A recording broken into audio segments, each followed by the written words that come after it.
إلهي baa mahad leh saaka halkan isku keenay waxaan u mahad celinayaa wasiirka wasaaradda faafinta injineer Maxamed Ciidid maayarka magaalada Boosaaso injineer Aftaax Shanle iyo madaxda kale ee ka socota dawladda hoose iyo shirkadda Meko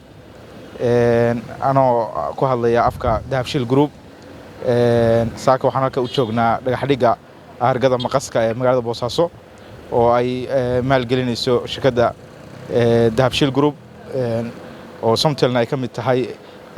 Dahabshiil Group waxaan ku faraxsanahay inaanu qayb ka nahay bilicda iyo dib u dhiska dalka waxaan ku faraxsanahay inaanu maalgelinayno qurxinta magaalada Boosaaso runtii argadan waxay ka qayb qaadan doontaa qurxinta iyo bilicda magaalada waa meelaha ugu habboon oo runtii magaalada ugu muhiimsan xagga istaraatiiji ahaan waxay ku taallaa wadadii ugu weyneyd oo markii airportka magaalada laga soo galo la soo mareeyay oo qofkii magaalada ku cusub ka arki karo magaalada quruxdeeda ka qiimeyn karo runtii waxaan Dahabshiil Group ahaan ku faraxsanahay inaanu maalgelin weyn gelino argo aad u weyn oo runtii cabirkeedu weyn yahay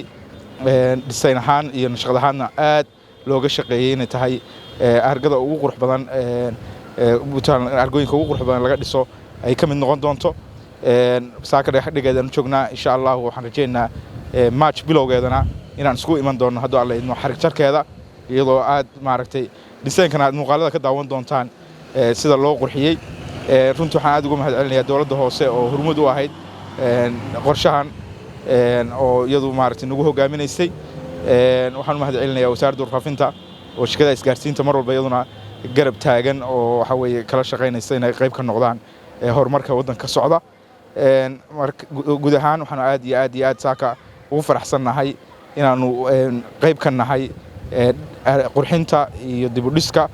dalka iyo ka qayb qaadashada in maaragtay horumarka dawladdu ay wado inaanu qayb ka noqono ka ganacsata ahaan inaanu maalgelino mashruuc waaweyn inaanu dhisno waxa weeye argo maanta runtii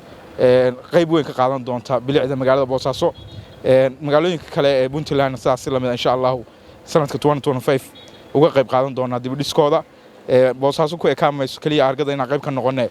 dhismayaasha iyo dib u dhiska ka socda magaaladana qayb baan ka noqon doonaa aad iyo aad baan ugu mahad celinaynaa madaxda saaka dhagax dhiga nagala qayb qaadanaysa aad baan ugu mahadsantihiin. Assalaamu calaykum waraxmatullaahi wabarakaatuh.